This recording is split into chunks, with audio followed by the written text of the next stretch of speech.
So today we are going over procedures in polymorphism, and my guess is that you're pretty comfortable with procedures at this point, but there's some important things with regards to stack frames, memory management with procedures, and polymorphism, which is something you may not have seen up until now that I want to go over today. Also, Dr. Planck's notes have a nice example of using the string find and substring functions, so I wanted to cover that as well. So the first thing I'm going to start out with today is stack frames. I suspect you covered them in 130, yes?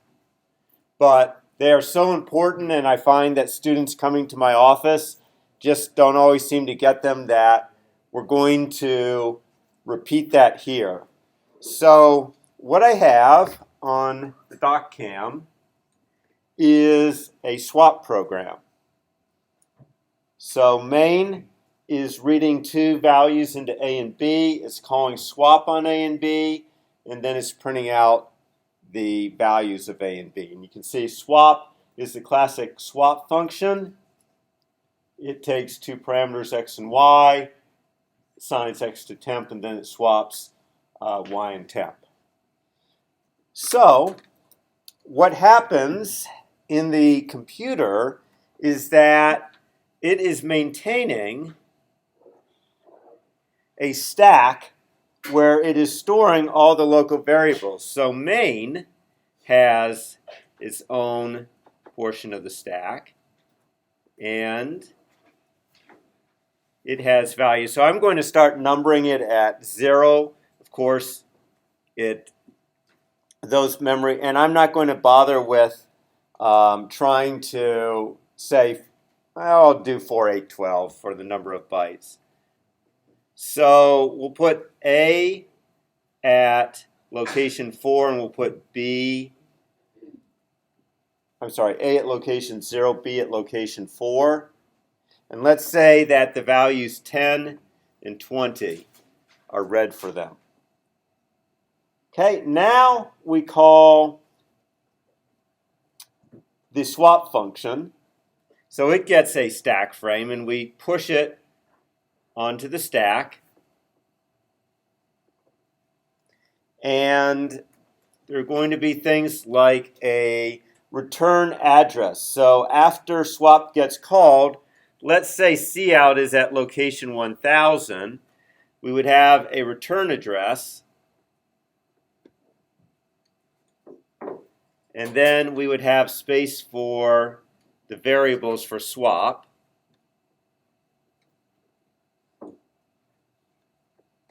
So we'll put x here is 10 and y is 20, and hopefully you realize that x is being mapped with A and y is getting the contents of B. So what happens is we create a new, what is called stack frame. So these are stack frames. And in the local variables get their own memory. And in fact, temp is also going to get its piece of memory.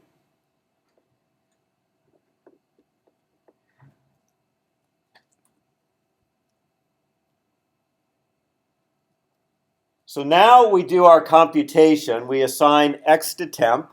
So temp gets the value 10. Then we assign y to x. So x gets the value 20. Now we assign temp to y. It gets the value 10. And as you can see, we have successfully swapped x and y. But you can also see there's a problem. What's the problem? We've only swapped the copies of the values. Very good. We only swapped the copies of the values. What we really wanted to do was swap the values of A and B. But if you look over in the stack frame for A and B, you can see that they are unchanged. In fact, we changed the values of their copies. Okay?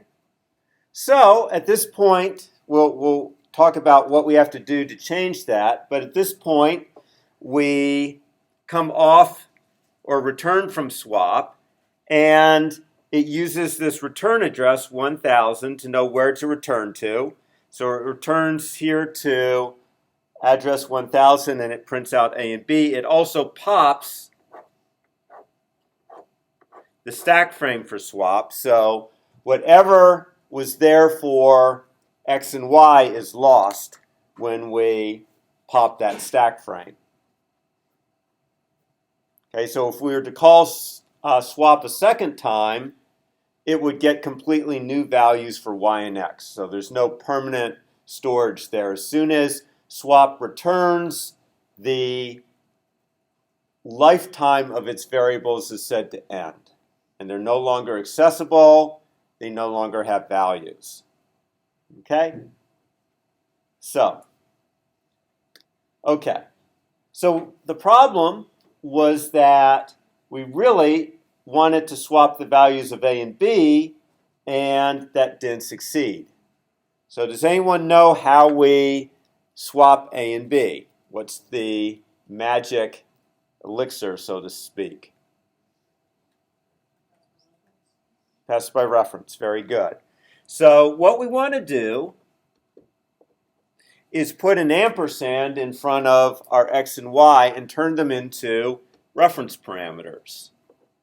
Before, they were called pass by value, but by putting ampersands in front of them, they become reference parameters, which means that we are passing the addresses of A and B rather than the values of A and B.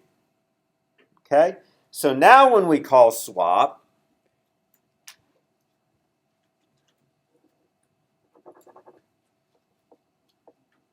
so again we have 20, 16, 12, and 8. What gets passed is actually for X is an address, which is the address of A, and what gets passed for Y is the address of B, which is 4. Okay, and actually I have them in slightly the wrong place. I forgot my return address, so please don't. Actually, they probably should be up in locations 12 and 16 because I forgot the return address, but that's not really what's important here. What's important here is that we're storing the addresses of A and B with X and Y. Okay, and temp is still here. So now when we do our manipulation, the first statement that assigns X to temp, it doesn't actually assign the value 0 to temp. Instead, it assigns the value at location 0 to temp. And the value at location 0 is 10, so 10 goes into temp. Then, when we say X equals Y, what we're really saying is take the contents of the address stored in Y and assign that value to the address stored in X. So the value at Y's address 4 is 20. And we assign that to the address which is in X, which is 0. So in fact, 20 gets assigned to A's location. Now we execute Y equals temp, and we take the value of temp, which is 10, and assign it to Y's address, which is location 4. We get 10, and as you can see, we have successfully swapped A and B. Okay? So reference parameters, they pass an address. So reference parameters pass an address.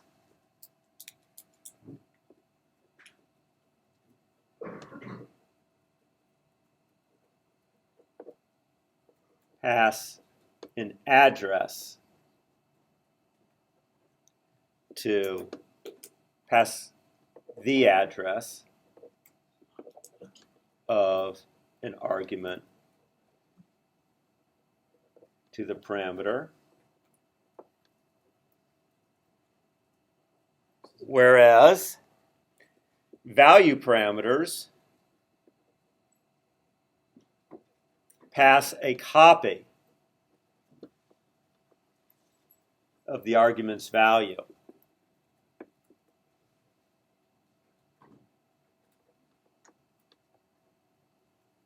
To the parameter.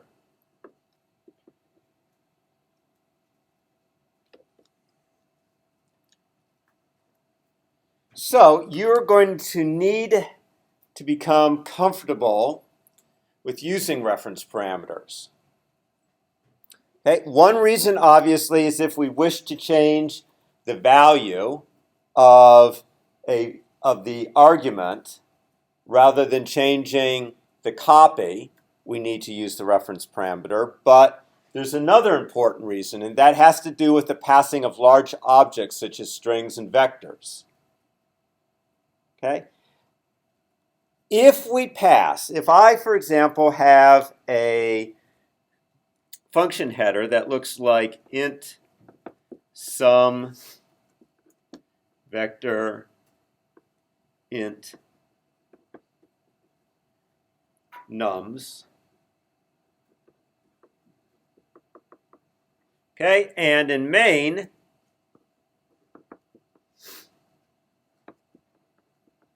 let's say I have this vector int. It's out of, thank you. Int data, and we'll make it 1,000. We'll make it 10,000. And we call sum after doing some processing. We call sum, and we pass it data. What happens is we end up making a copy of data and adding it to the stack frame for sum. So that is roughly 40,000 bytes that we end up copying. And if the vector is much bigger, say 10 million, we would end up copying roughly 40 million bytes. Well, that's not free. That costs us something in terms of runtime efficiency. In fact, Dr. Planck wrote a test program, okay, to show how reference parameters can improve performance. So he wrote a program that took the total of a vector, the average of the elements in a vector, the max and the min. Okay? And the first time he ran it, you can see he passed them as value parameters. And don't worry too much about the code. You can look at it later. It's pretty straightforward.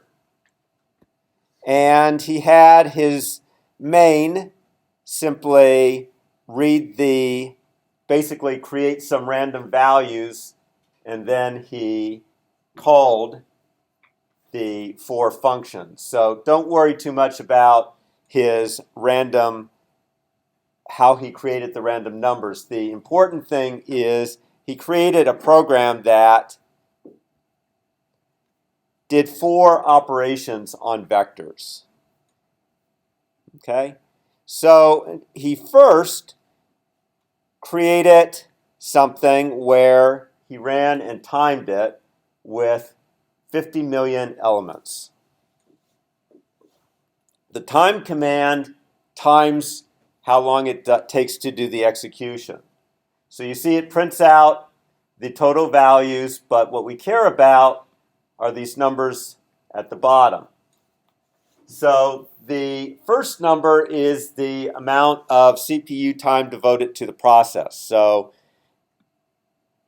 in the program itself, this was 3.75 seconds roughly.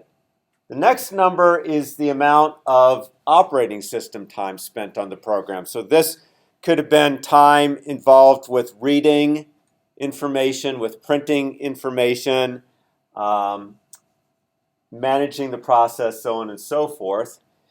And then the last one is what is called wall clock time. That is, if you simply started a stopwatch at the instant the program started executing and then hit it again, the stop button, when the program stopped running, that would be the wall clock time. And it's not necessarily the sum of these two numbers, but on a lightly utilized machine, it will be roughly the sum of those two numbers. Now, if the machine is heavily utilized, it means we're sharing the CPU with other programs, and this wall clock time might end up being significantly greater than the time spent in the program. So, in general, to get a good idea of the running time of a program, we add these first two numbers. But if the CPU is lightly loaded, and Dr. Planck, when he's running his timing programs, lightly loads it, we can use wall clock time as a proxy. At any rate, we see that with 50 million numbers, it takes roughly 4.5 seconds to do our computations when we pass the vectors by value.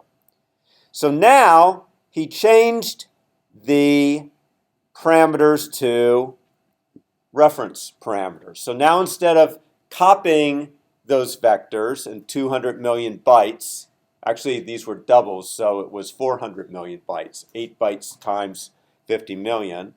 He was now simply copying an address of the vector, which is 4 to 8 bytes. And he reran the program, and lo and behold,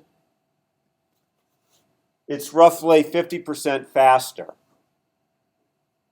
So just changing from value parameters to reference parameters for those large objects cut the running time nearly in half.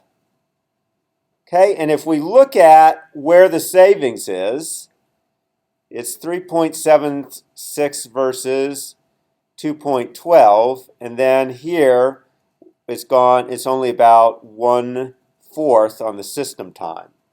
So it spent presumably less time having to do management because of the vector passing, and obviously it also spent less time in the user process. Okay? So let's see if we can summarize what we've just learned. I think he has, yes. So here are the two reasons you use reference parameters. Sometimes you want to modify the parameters and have those changes be reflected in the arguments. And two, sometimes you save time and space by not copying large objects. So by and large, you should become comfortable with passing objects like strings and vectors by reference rather than by value. Now, sometimes you want to make it clear that the reason you're using a reference parameter is because you want to save time and space. You have no intention of modifying the contents of that object. And when you do that, you should put the const keyword in front of your declaration of the parameter. And that says it's a promise. It says, I promise not to change the value of this parameter. And if you try to do it, the compiler will emit an error message. So this is important documentation for someone looking at your code, because now they know you're really using the reference parameter for reason 2, which is to save space and time. Okay, so just to summarize that,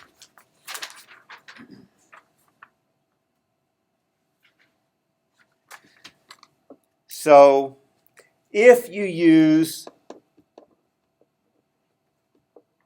a reference parameter,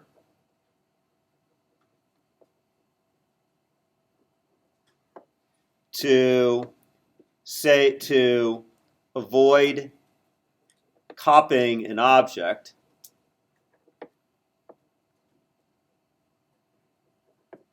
but you do not intend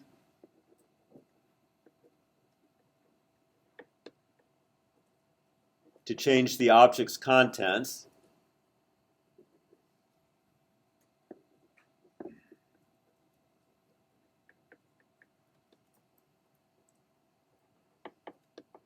declare the parameter as const.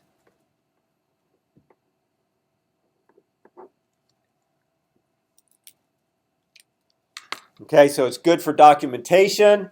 It's good also because you can inadvertently introduce bugs by forgetting it was supposed to be constant, trying to change the contents of the object, and then the compiler will catch that for you, and it forces you to explicitly make a decision as to whether you want to modify the contents or not.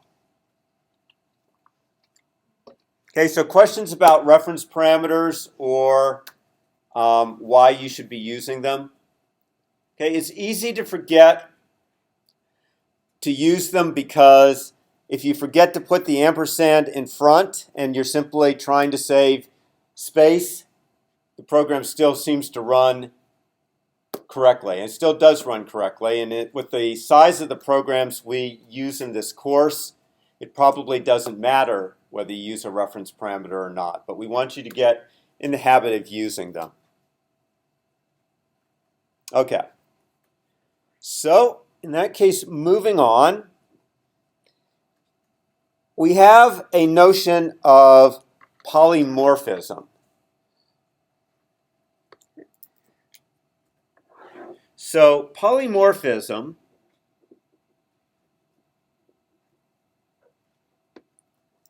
allows us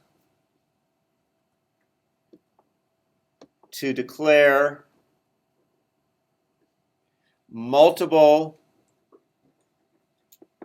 function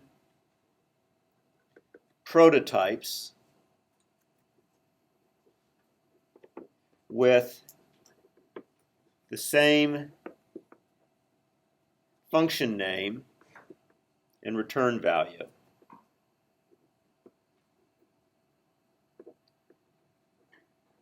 You may remember that a function prototype is something you might put at the top of your program before main if you have not, normally what we like you to do is put main first because it's the headline. You know how they say don't bury the headline? So normally we want you to put main as your first function in a program, and then we want you to put your remaining functions after main. Okay, so just for a moment, we will have normally main. So we'll have our # includes. And then we'll have int main. We can't see the top. Ah, thank you. Have int main. Then we may have some function calls. And normally we put these functions at the after main.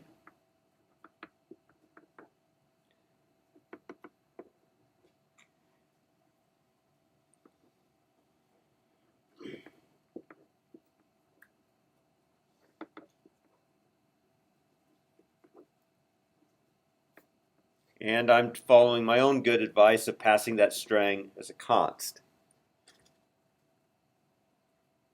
Now, if I were to try to compile this program, I would get an error message seeing that A and B are undeclared.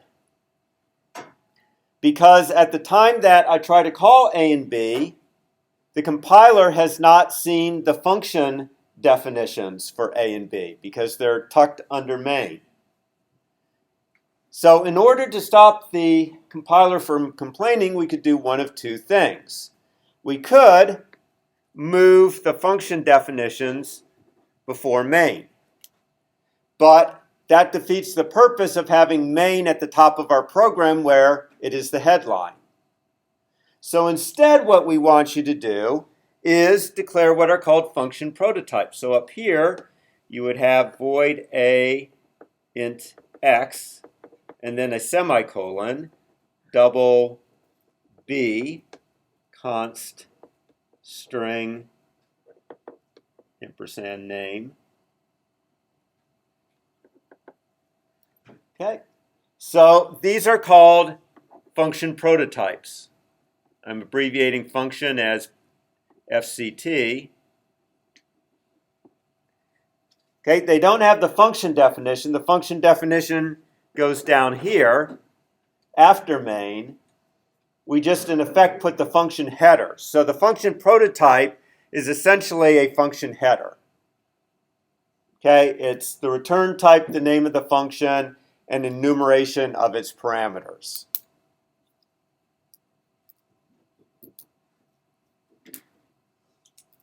Okay, questions about that? So then polymorphism is going to allow us to declare multiple function prototypes with the same function name and return value. So in the book, the example you saw was, I think, something called print date.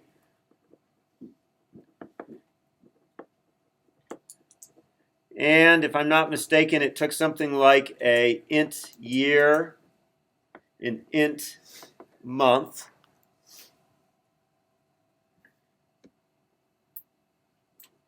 and an int day. That was one of the prototypes. And another one was void print date. And it took an year. And now the month was a string. And it still took an int day. So we call this a polymorphic function.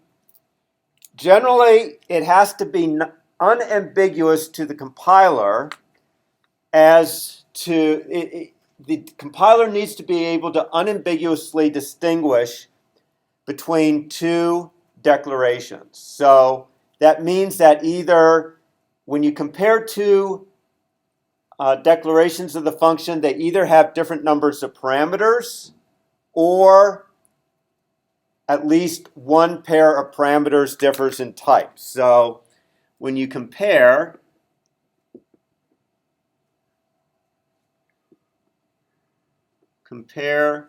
two function prototypes,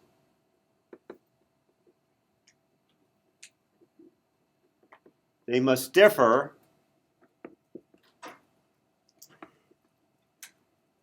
either one in the number of parameters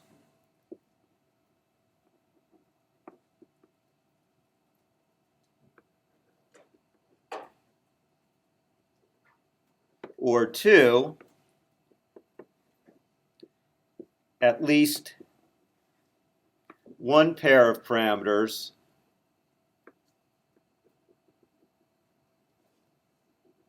must have different types.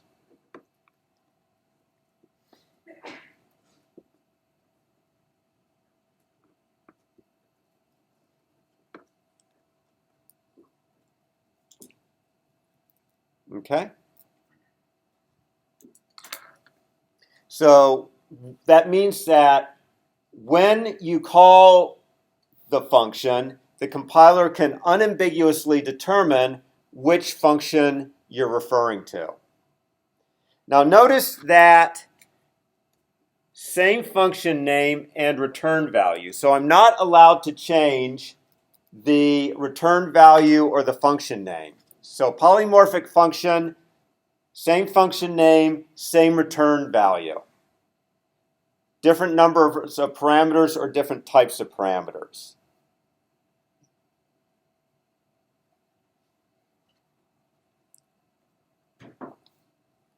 Okay? So, you have also, as another example of polymorphism, let's look at the find function. for a C++ string.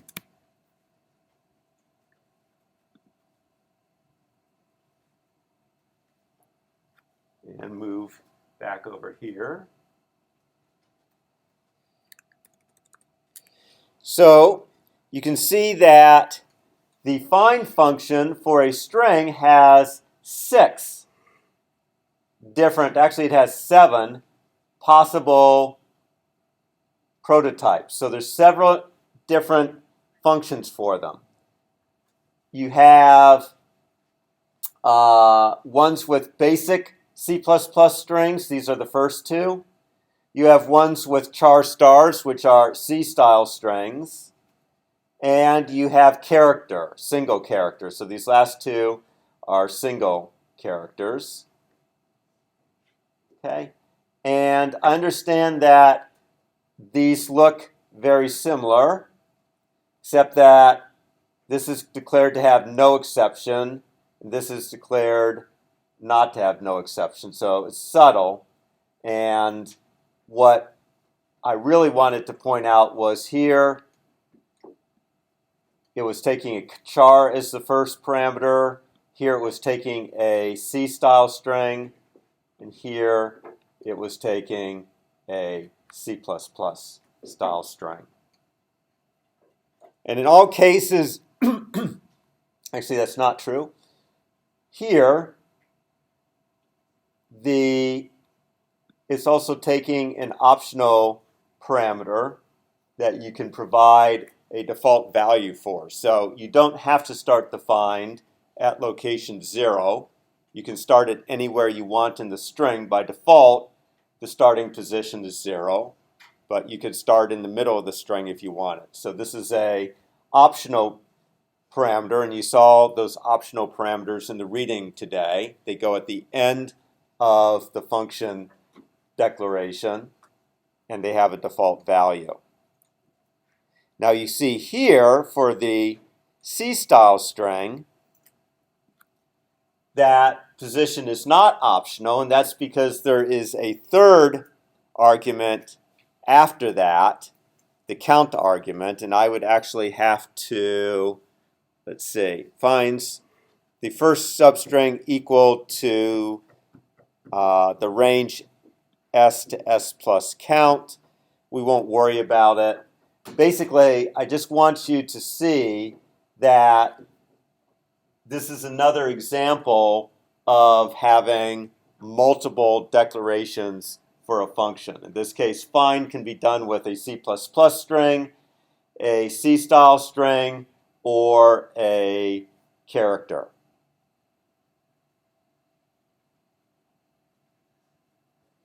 Okay. And just see if you, this is just something food for thought. Let's say that I called find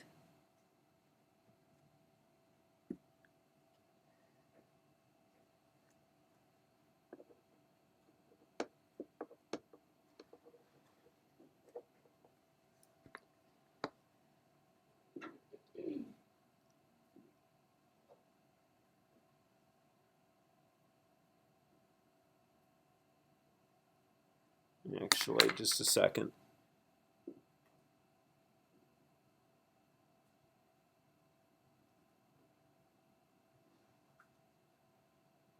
Yeah. So let's say I had a string s. I have s.find Brad. Which of the 3 finds would be used? Would it be the one that was find that started with a string? Or would it be the find that started with a char star? Or would it be the find that was a single char? So we're using a constant string Brad here.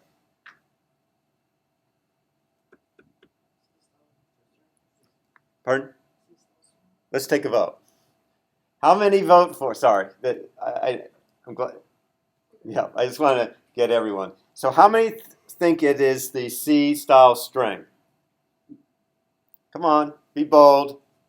We have about 5, 6, 7, 8, 9.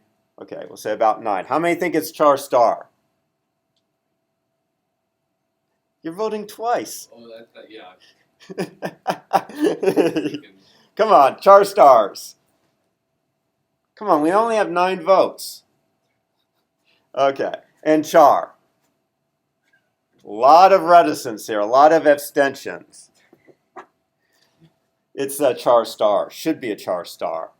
Reason is it's the least amount of time in order to do it. If you use a string, it will have to convert this string into a C++ string object, and that takes more work than simply storing this as a character array with 5 characters. So it should be using char star, just for efficiency. Okay? So, last thing I wanted to talk about is Dr. Planck had a cute little program to illustrate procedures, but I want to use it to illustrate the string find and substring functions because you will need to use them in future labs. So Dr. Planck has a little issue where his phone and his wife's phone store photos with different naming conventions. So his wife, her phone stores the phone with a naming convention that looks like this. It has the timestamp. So this one was taken on 7/13/2009, presumably at 9:11 p.m. Dr. Planck's phone puts the word photo in front, uses a string for the month, and then 10:22 for the time, and it actually indicates whether it's PM or AM, whereas his wife, her phone, uses military time. So the problem is he wants to rename all of these photos so that they have a common naming convention. Okay?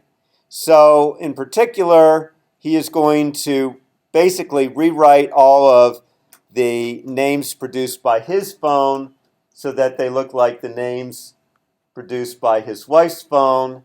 But he also doesn't want this space here because Unix isn't really a big fan of spaces in file names. So he is going to put a dash. He's going to replace this space right here, you see, with a dash as well. So even his wife's photos will get slightly changed. Do we understand what's going on? Okay. So let's look first at the names or the 2 functions he wrote. So he called them move, and the reason is he's actually going to omit Unix commands. So if you look at the output of his program, it's a series of Unix commands. So move, if it's his wife's thing, it moves, and you can see it moves it so that it has a dash here. If it's one of his, you can see it converts it to his wife's format, and he's outputting these Unix move commands. Okay? So if it's his wife's string, then what he needs to do is replace the space with a dash. So he uses the find command, and now he's using the find command that takes a char. How do we know that?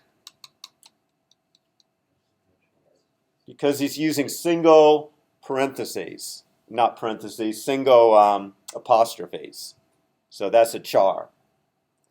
And if he doesn't find said space, then it's an error.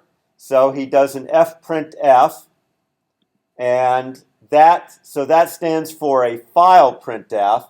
He writes it to the standard error stream, and then he exits the program. By the way, I am not a fan of exiting the program with the exit command. I will explain why when we get to exceptions on Thursday, but this is something Dr. Planck is comfortable with.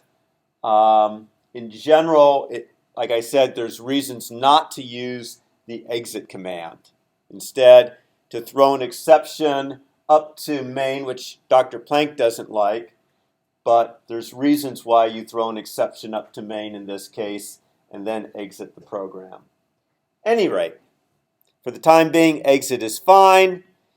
As long as it's good, you can see he prints the first part of the string, then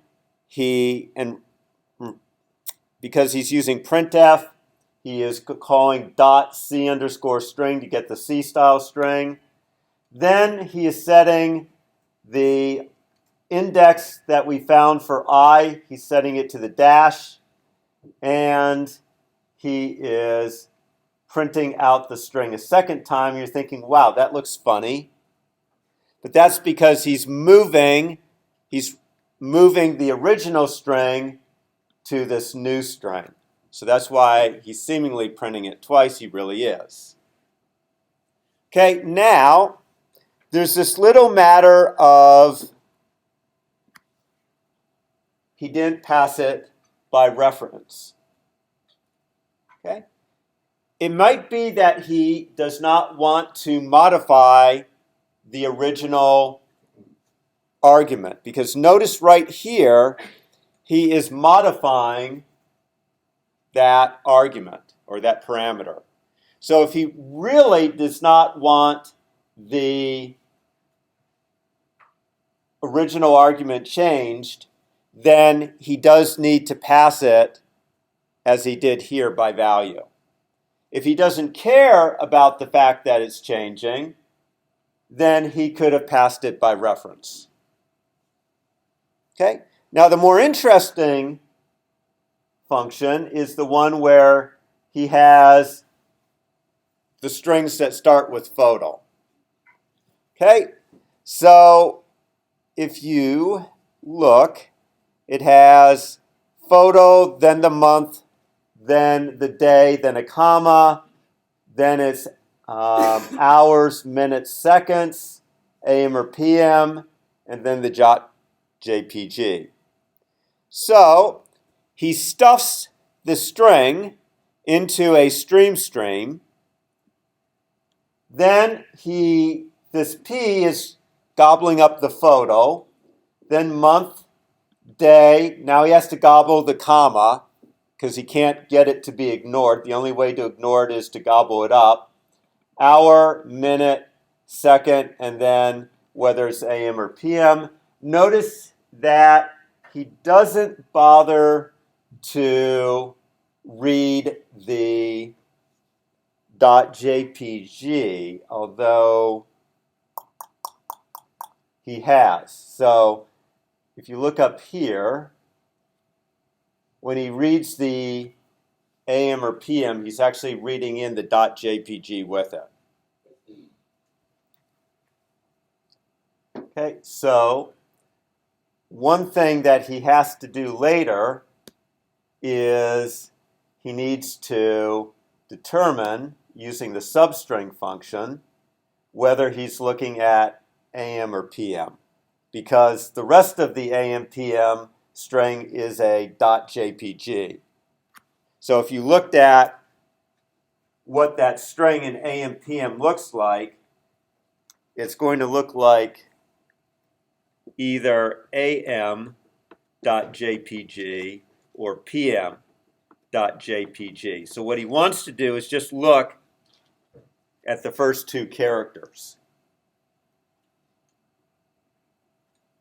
Okay, so that says extract the substring starting at location 0, and I want 2 characters.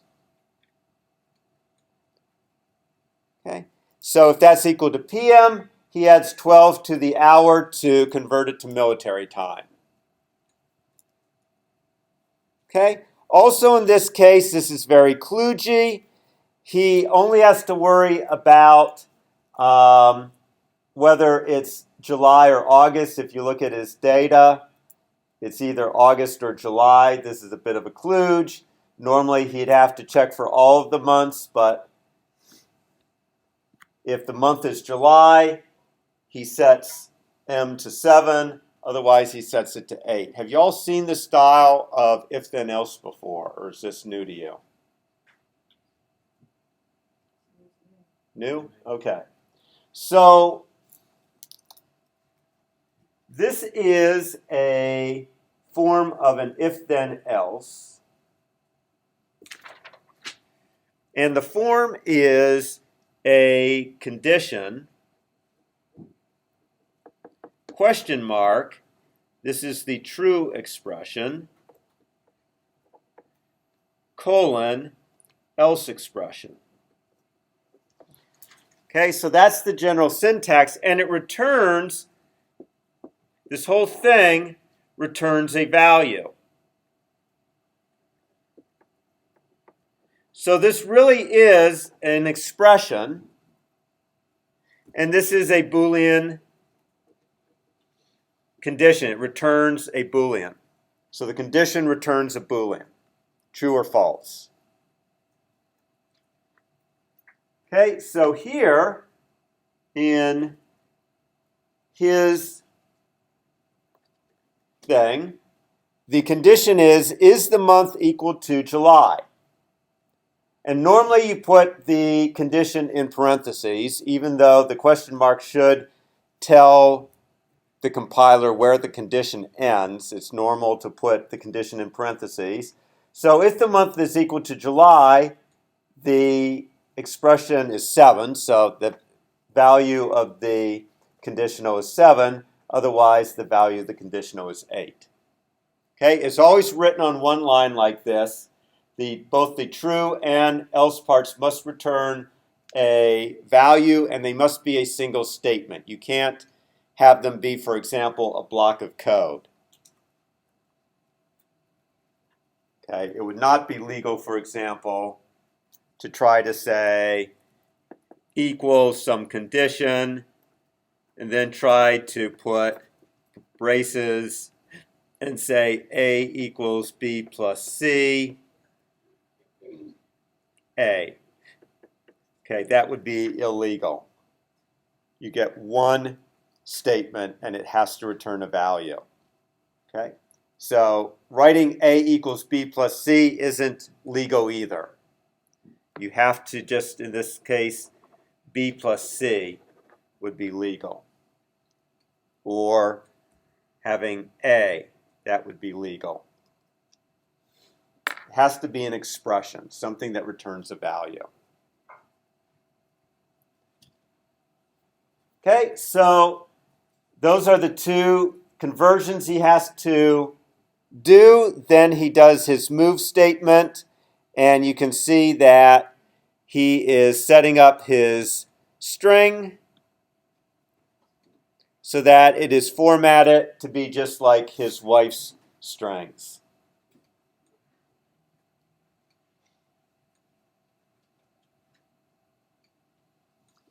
And here for sure, he should be passing this by reference because he's never changing the value of line. So for sure, he should use a constant here, and eventually he does. Okay, so he gets to that. Okay, and again, here's another use of substring. In his main, he's using cin to get a line at a time. Then he checks the first 4 characters to see whether they start with 2019. Remember, they could either start with 2019 or they could start with photo. Now, if you were writing this program, think about this for a moment. Do you think the check should be for 2019, or do you think the check should be for photo? Why? Yes. So the issue is 2019 could change. It's part of the date, actually. Right now, the current year is 2020. So the problem is he's making his code dependent on the year. Whereas if he instead had checked to see if it was 0,5 photo, then that's a little more date independent. In fact, if you really want it to be simple, he would just say if he could just say if L0, right? Because either his wife's thing always starts with a number, his always starts with a character, which is the capital letter P. So the simplest one would just be to check the index at 0 and see if it's a P.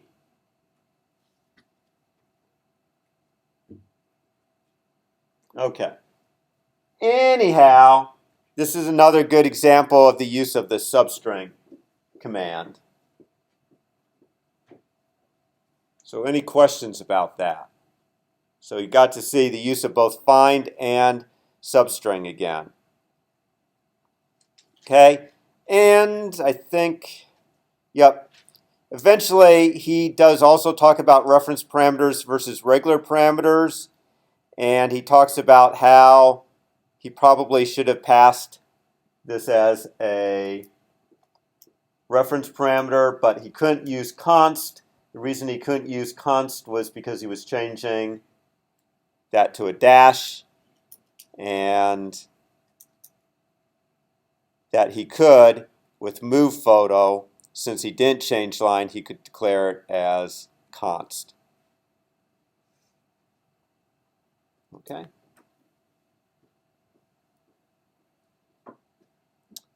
So, we all good? Okay. In that case, I am going to let you all go because we are done for the day.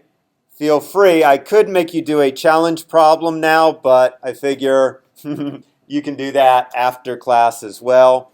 So I will see you on Thursday, where things start to get a little bit more into things that you probably have not seen before. So on Thursday, we're going to talk about random numbers and exceptions, and I don't think that you saw exceptions particularly much up until this point.